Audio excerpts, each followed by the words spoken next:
अस्सलाम वालेकुम ख़वातीन और हज़रात, मैं हूं आपका मेज़बान सुमैर। तो आज के नए प्रोग्राम में हम आपको खुशामदीद कहते हैं। दोस्तों, आप लोगों ने लक्स स्टाइल अवार्ड देखे और उसमें आपने बहुत सारी कंट्रोवर्सीज नोट की होंगी, बहुत सारी चीज़ें नोट की होंगी, लेकिन आज हम बात करेंगे फिरोज़ खान के हवाले से। फिरोज़ खान को बेस्ट फिल्म एक्टर का अवार्ड मिला। सबसे पहले तो मैं आपको ये बताता चलूं कि जिस फिल्म के लिए उनको बेस्ट एक्टर का अवार्ड मिला उस फिल्म को वो खुद भी ऑन नहीं करते। किसी भी इंटरव्यू में, किसी भी जगह पर जब भी उस फिल्म के हवाले से बात की तो उन्होंने कहा मैं उस फिल्म के हवाले से बात नहीं करना चाहता। अगर आपने उस फिल्म के बारे में कुछ भी जानना है तो जाकर उर्वा से और फरहान से पता करें, हम इस फिल्म के बारे में कोई बात नहीं करना चाहते। अब आप सोचें कि जिस फिल्म को वो ऑन ही नहीं करते थे और वो फिल्म इतनी ज्यादा हिट भी नहीं हुई, ना ही उसने बिजनेस किया, लेकिन अवार्ड जो है वो फिरोज खान को दिया गया। अब आगे चलते हैं और बात करते हैं कि फिरोज खान आखिर अवार्ड लेने आए क्यों नहीं। मैं आपको दो चीजें बताऊंगा। सबसे पहले तो मैं आपको बताऊं कि जब पिछला अवार्ड शो हुआ था उसमें फिरोज खान आए थे, लेकिन आप लोगों को पता है कि उस वक्त उनकी कंट्रोवर्सी ये चल रही थी कि उनकी वाइफ ने उन पर इल्जाम लगाया था कि ये मुझे कुटता है, मुझे मारता है, मेरे पर बड़ा जुल्म करता है, इसने मेरे साथ बड़ी ज्यादतियां की हैं। इस वजह से बहुत सारे एक्टर्स जो हैं वो फिरोज खान के खिलाफ थे और फिरोज खान अवार्ड शो में आए थे, लेकिन उनको एंटर ही नहीं होने दिया गया था। अब आप सोचें कि फिरोज खान जो कि इंडस्ट्री का इतना बड़ा नाम है, जब वो वहां पर एंटर होने लगे तो वहां पर उनको रोक दिया गया और कहा कि अगर आप एंटर होंगे तो उस्मान खालिद भट्ट, यासिर हुसैन और उनके साथ जितना भी बड़ा ये टोला था ना, इकरा अजीज और बाकी सारे जो कि कभी इनके दोस्त हुआ करते थे, वो ये कहने लगे कि अगर फिरोज खान यहां पर आकर बैठा तो हम वॉकआउट कर जाएंगे।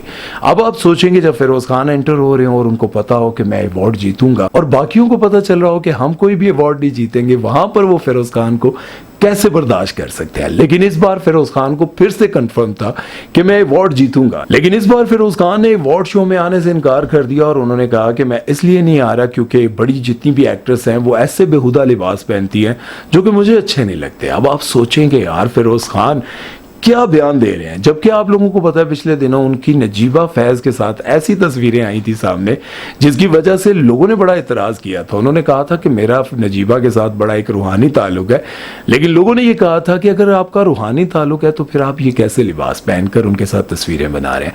खैर ये एक अलग बात है। अगर हम बात करें लक्स स्टाइल अवार्ड के हवाले से तो आप लोग देखें जहां पर फिरोज खान को इतना ज्यादा डिग्रेड किया जाता है, जहां पर उनके इतने ज्यादा मुखालिफ हैं, वो अक्सर कहते रहते हैं कि इंडस्ट्री में मेरा कोई भी दोस्त नहीं है, मेरे जितने भी दोस्त हैं वो इंडस्ट्री से बाहर हैं। आप लोगों ने देखा है जब भी फिरोज खान पर कोई भी ऐसी कंट्रोवर्सी बनती है तो ये जितने बड़े एक्टर्स हैं, मतलब जो फिरोज खान को कंपीट नहीं कर पाते, वो हमेशा इनके खिलाफ बोलने लग जाते हैं। लेकिन आप लोगों ने मुझे ये जरूर बताना है कि फिरोज खान को बेस्ट फिल्म एक्टर का अवार्ड देना चाहिए था या फिर किसी ड्रामे के हवाले से उनको अवार्ड देना चाहिए था। और मुझे ये बात समझ नहीं आ रही कि उनको एक ऐसी फिल्म के लिए बेस्ट फिल्म एक्टर का अवार्ड दिया जा रहा है जिस फिल्म को लोगों ने पसंद ही नहीं किया, जिस फिल्म ने बिजनेस ही नहीं किया और जिस फिल्म के लिए सोनिया हुसैन ने अपने पैसे लेने के लिए, अपनी पेमेंट लेने के लिए उर्वा पे और फरहान पर केस कर दिया था कि इस फिल्म की मेरी पेमेंट रहती है और ये लोग मेरी पेमेंट ही नहीं दे रहे। वैसे तो और भी बहुत सारी कंट्रोवर्सीज हैं, लेकिन ये बात मेरी समझ से बाहर है और शायद आप लोगों को भी समझ नहीं आई होगी कि अरसलान नसीर को बेस्ट टीवी एक्टर का अवार्ड क्यों दिया गया।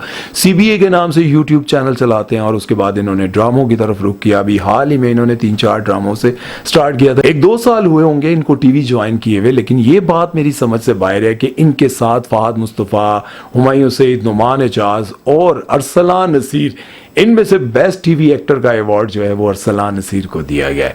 मुझे तो बिल्कुल ये बात समझ ही नहीं आई। अगर उनको आप बेस्ट कॉमेडियन कह देते, न्यू कमर कह देते, बेस्ट सोशल मीडिया इन्फ्लुएंसर का अवार्ड दे देते, समझ में आता था, लेकिन उनको बेस्ट टीवी एक्टर का अवार्ड ये कैसे हुआ यार? ये तो लोगों को भी समझ नहीं आ रही और मुझे खुद भी समझ नहीं आ रही यार। और जिस ड्रामे के हवाले से उनको अवार्ड दिया गया वो रमजान का ड्रामा था, उसका नाम था परिस्तान। अब उस ड्रामे के हवाले से ये बात सभी कहते हैं कि यार वो पूरी हिस्ट्री में ना, रमजान की हिस्ट्री में जितने भी ड्रामे लगे हैं वो सबसे फ्लॉप तरीन ड्रामा था। अब उस ड्रामे को लेकर इनको बेस्ट टीवी एक्टर का अवार्ड दिया गया।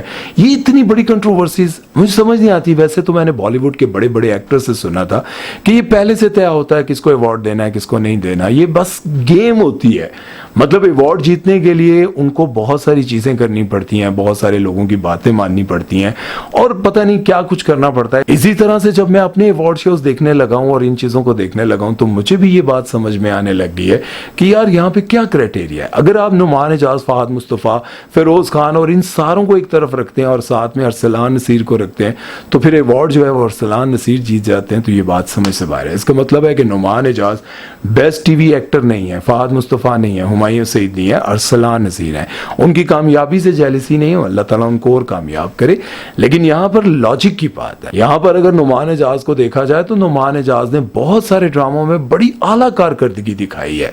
मतलब परिजात को देख लें और बाकी उनके ड्रामे देख लें तो आप हैरान परेशान हो जाएंगे कि यार नुमान एजाज की एक्टिंग का कोई लेवल भाई कोई जोड़ ही नहीं सकता उनके साथ। खैर, आज की वीडियो में मैंने आप लोगों के साथ 3 चीजों पर डिस्कशन की है। एक तो ये कि फिरोज खान को जिस फिल्म के लिए अवार्ड दिया गया उस फिल्म को वो ऑन ही नहीं करते, वो फिल्म फ्लॉप 3 फिल्म थी, ना ही उस फिल्म ने बिजनेस किया। दूसरा, मैंने आपको ये बताया कि पिछली बार फिरोज खान अवार्ड शो में आए थे लेकिन उनको एंटर नहीं होने दिया गया था क्योंकि बहुत सारे एक्टर्स कह रहे थे कि अगर वो आया तो हम वॉकआउट कर जाएंगे। तीसरी बात मैंने आप लोगों को ये बताई कि अरसलान नसीर को बेस्ट टीवी एक्टर का अवार्ड क्यों दिया गया। आप लोगों को समझ आती है तो मुझे कमेंट सेक्शन में इन बातों का जवाब जरूर दीजिएगा। मेरी समझ से तो बाहर है भाई। मैं जा रहा हूं डॉक्टर को चेक करवाने। वैसे भी डॉक्टर ने कहा था अगर अवार्ड शो पर बात करनी है तो कम से कम 1 किलो बादाम खाकर करना।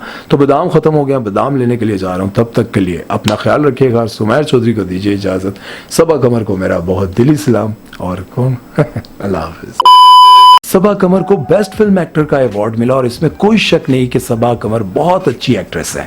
इनकी अदाकारी को जब भी मैं देखता हूं तो मैं कहता हूं कि पाकिस्तान में इनके मुकाबले की कोई भी अदाकारा नहीं है। बहुत ही नेचुरल अदाकारी करती हैं और जब भी इमोशनल सीन इन पर पिक्चराइज किया जाता है तो कमाल की एक्टिंग होती है। लेकिन आपको ये बताता चलूं कि हर फिल्म अवार्ड में या जिस तरह का भी कोई अवार्ड शो होता है उसमें सबा कमर की ड्रेसिंग को देखकर लोग बहुत मायूस होते हैं। इस बार भी जो इन्होंने ड्रेसिंग की उसको देखकर ऐसे लगता था कि जैसे इन्होंने सिर्फ लेडीज के अंडर को पहनकर ऊपर नहाने वाला तौलिया लपेटकर इस शो में एंट्री मारी है। आप खुद ही देखें कि एक पाकिस्तानी मुआशरा है जहां पर बहुत ही शरीफ घराने की लड़कियां जो कि अबाया, पर्दा और बहुत ही डिसेंट तरीके से जिंदगी गुजार रही होती हैं, जब वो अपनी फैमिली के साथ बैठकर अवार्ड शो देख रही होंगी और सबा कमर के इस ड्रेस को देखकर क्या सोचती होंगी? क्या जो कपड़े हमारे माँ बाप हमें पहनाने को कहते हैं वो ठीक है या फिर सबा कमर के कपड़े ठीक है? यहाँ मैं आपको ये भी बताता चलूं कि सबा कमर कहती हैं कि मेरा ताल्लुक एक सैयद फैमिली से और हमारे घर में कोई भी लड़की किसी शादी पर नाच गाना करे तो उसको बहुत बुरे अल्फाज से याद किया जाता है और अगर कभी मैं किसी शादी पर गलती से डांस कर लेती तो मैं वापसी पर घर पर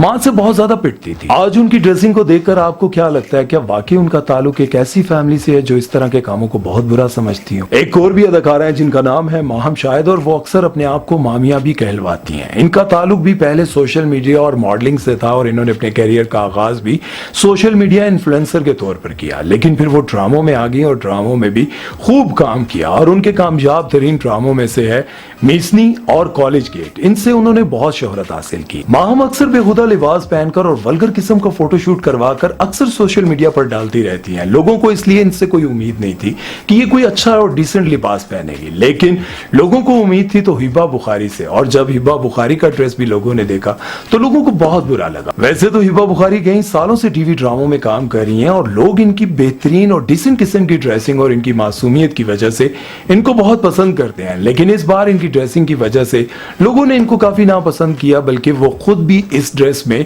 कोई कंफर्टेबल नजर नहीं आ रही थी। आप खुद भी देख सकते हैं। वैसे तो लोगों का ये कहना था कि मिनाल खान भी अपनी शादी से पहले बहुत ही डिसेंट ड्रेसिंग किया करती थी, लेकिन जब उनकी शादी हुई तो वो बहुत ज्यादा खुल गई और इस तरह की ड्रेसिंग करने लग गई। लेकिन अब लोगों का ये कहना है कि हिबा बुखारी भी अपनी शादी के बाद लगता है बहुत ज्यादा खुल गई हैं और उनको भी अब इस तरह की ड्रेसिंग करने का बहुत ज्यादा शौक हो रहा है।